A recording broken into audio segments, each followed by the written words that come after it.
Meron daw pong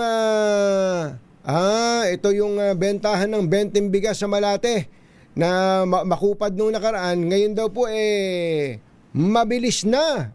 Good news.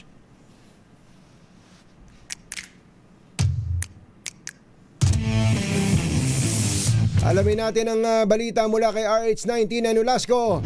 Kamintina! Katunying napalitan ng ngiti at puro papuri ngayong araw. Ang mga reklamo noong Webes ng mga benepisyaryo ng 20 pesos na bigas meron na program ng gobyerno. Ito ay matapos ng bumilis ang usad ng pila sa kadiwa ng Pangulo sa Malate, Maynila na matatagpuan dito sa compound ng Bureau of Plant Industry sa San Andres Street ngayong Lunes. Noong Webes kasi, umabot malapit sa Quirino LRT Station ang pila para sa 20 pesos kada kilo ng bigas dahil sa kakulangan ng supply at manpower. Ikinatutuwa ito ng mga benepisyaryo at na madaling araw pa lamang ay pumila na. Pakinggan natin ang ilan sa ating mga nakapanayam. Nung ibang presidente, walang ganito eh. BBM lang meron. Dapat may pera. Oh, may pera ya. Meron sa flood control. May pera sa flood control. Ganda talaga ng BBM. Saka maganda bigas. Maganda kung araw-araw. Hindi, araw-araw na lang sabi nila. Maganda bigas ngayon. Okay si Marcos. Sila hindi nakakapot dito. Nakasakot pa. Ito na lang. Yan, Ang sasaya ng matatanda, ano?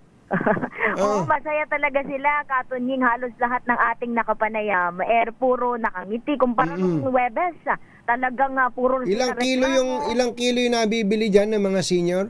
Oo, tigla 10 kilo 10 kilo, sila. Oo. Tapos sabi niya, nakasako pa. Sabi nung isang matanda. Kasi nung Webes, Katunying, ay kinikilo nakalagay sa supot. Talagang yun din ang dahilan siguro kaya mabagal ang usad dahil mula sa sako na 25 kilo or 50 kilo, tatarya-taryahin pa ng tigla 10 kilo. Ngayon, talagang nakaredy na. Ang gaganda ng ngiti. Ang gaganda ng ngiti. Yung pinapakita mong video sa amin dito Sila nanang, talagang, ano?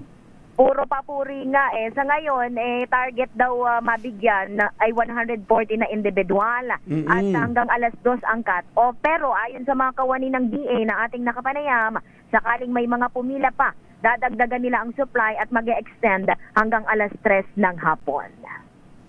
Ayun. Ito, si RH19 na Nolasco para sa DZRH, una sa Pilipinas, una sa Pilipino.